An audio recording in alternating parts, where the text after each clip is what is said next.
ತಮಿಳುನಾಡಿನಲ್ಲಿ governor versus DMK ಸರ್ಕಾರದ ಸಂಘರ್ಷ. ವಿಧಾನಸಭೆಯಲ್ಲಿ ಭಾಷಣ ಓದಲು ರಾಜ್ಯಪಾಲ ರವಿ ನಕಾರ. ಸರ್ಕಾರ ಸಿದ್ಧಪಡಿಸಿದಂತಹ ಭಾಷಣ ಓದದೆ ತೆರಳಿದ ರಾಜ್ಯಪಾಲ. ಎರಡನೇ ಬಾರಿಯೂ ಡಿಎಂಕೆ ಸರ್ಕಾರಕ್ಕೆ ಶಾಕ್ ಕೊಟ್ಟಿದ್ದಾರೆ ರಾಜ್ಯಪಾಲ. ತಮಿಳುನಾಡು ಗವರ್ನರ್ ವರ್ಸಸ್ ಡಿಎಂಕೆ ಸರ್ಕಾರದ ಸಂಘರ್ಷ ಮತ್ತೆ ಮುಂದುವರೆದಿದೆ. ವಿಧಾನಸಭೆಯಲ್ಲಿ ಭಾಷಣ ಓದೋದಿಕ್ಕೆ ರಾಜ್ಯಪಾಲ ರವಿ ನಿರಾಕರಿಸಿದ್ದಾರೆ.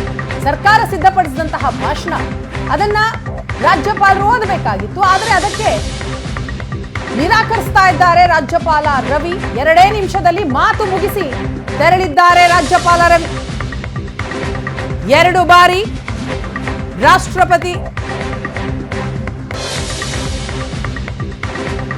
2 ಬಾರಿ ರಾಷ್ಟ್ರಗೀತೆ ನುಡಿಸಲು ಪದೇ ಪದೇ ಮನವಿ ಮಾಡಿದ್ದೆ. ರಾಜ್ಯಪಾಲರ ಭಾಷಣದ ಆರಂಭ ಅಂತ್ಯದಲ್ಲಿ ರಾಷ್ಟ್ರಗೀತೆ ನುಡಿಸಬೇಕು, ಆದರೆ ನನ್ನ ಮನವಿ ಸಲಹೆಯನ್ನ ನಿರ್ಲಕ್ಷಿಸಲಾಗಿದೆ. ಭಾಷಣದಲ್ಲಿನ ಹಲವು ಅಂಶಗಳನ್ನ ವಾಸ್ತವಿಕ ನೈತಿಕ ನೆಲೆಗಟ್ಟಿನಲ್ಲಿ ಒಪ್ಪಲ್ಲ ಅಂತ ಹೇಳಿದ್ದಾರೆ ರಾಜ್ಯಪಾಲ ರವಿ. ನಾನು ಈ ಭಾಷಣ ಓದಿದರೆ ಸಂವಿಧಾನದ ಅಪಹಾಸ್ಯ ಮಾಡಿದಂತೆ. ಭಾಷಣದಲ್ಲಿ ಹಲವು ಅಂಶಗಳನ್ನು ವಾಸ್ತವಿಕ ನೈತಿಕ ನೆಲೆಗಟ್ಟಿನಲ್ಲಿ ಒಪ್ಪಲ್ಲ.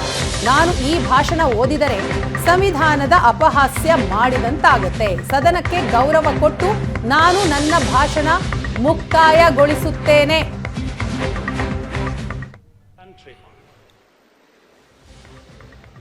Friends, my repeated requests and advice to show due respect to the national anthem and play it at the beginning and end of the address has been ignored. This address has numerous passages with which I convincingly disagree on factual and moral grounds. I lending my voice to them would constitute constitutional travesty. Hence, with respect to the House, I conclude my address. Wish this House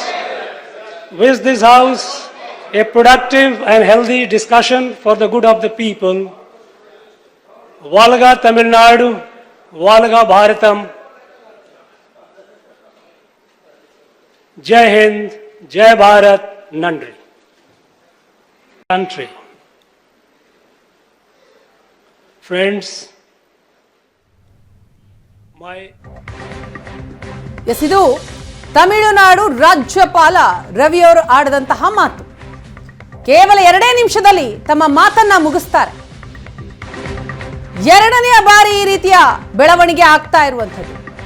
governor versus DMK ಸರ್ಕಾರ ನಡುವೆ ಸಂಘರ್ಷ ಮುಂದುವರಿತಾ ಇದೆ. DMK ಸರ್ಕಾರಕ್ಕೆ shock ಕೊಟ್ಟಿದ್ದಾರೆ ರಾಜ್ಯಪಾಲರು.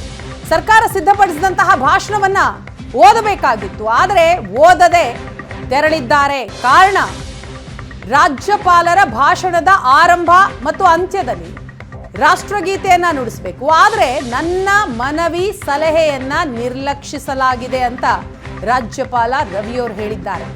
ಭಾಷಣದಲ್ಲಿನ ಹಲವು ಅಂಶಗಳನ್ನ ವಾಸ್ತವಿಕ ನೈತಿಕ ನೆಲೆಗಟ್ಟಿನಲ್ಲಿ ನಾನು ಒಪ್ಪಲ್ಲ, ಹಾಗಾಗಿ ಅದನ್ನ ಓದಲ್ಲ. ನಾನು ಈ ಭಾಷಣ ಏನಾದರೂ ಓದಿದ್ರೆ ಸಂವಿಧಾನದ ಅಪಹಾಸ್ಯ ಮಾಡಿದಂತಾಗತ್ತೆ. ಸದನಕ್ಕೆ ಗೌರವ ಕೊಟ್ಟು ನಾನು ನನ್ನ ಭಾಷಣವನ್ನ ಮುಗಿಸ್ತಾ ಇದ್ದೀನಿ ಅಂತ ರಾಜ್ಯಪಾಲ ರವಿಯವರು ಹೇಳಿದ್ದಾರೆ. ಜನರ ಒಳಿತಿಗಾಗಿ ಆರೋಗ್ಯಕರ ಚರ್ಚೆ ಮಾಡಿ. ಇದು ರಾಜ್ಯಪಾಲ ರವಿಯವರ ಮಾತು. ಕೊನೆಗೆ ಜೈ ತಮಿಳುನಾಡು, ಜೈ ಭಾರತ ಅಂತ ಭಾಷಣವನ್ನ ಮುಗಿಸ್ತಾರೆ. ಕಳೆದ ಬಾರಿಯ ಭಾಷಣದಲ್ಲಿ ಒಂದಿಷ್ಟು ಟೀಕೆಯನ್ನ ಮಾಡಿದ್ರು ರಾಜ್ಯಪಾಲ ರವಿ.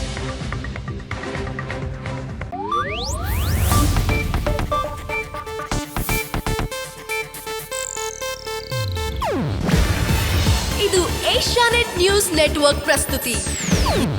ನೀವು ನೋಡ್ತಿದ್ದೀರಾ ಏಷ್ಯಾನೆಟ್ ಸುವರ್ಣ ನ್ಯೂಸ್.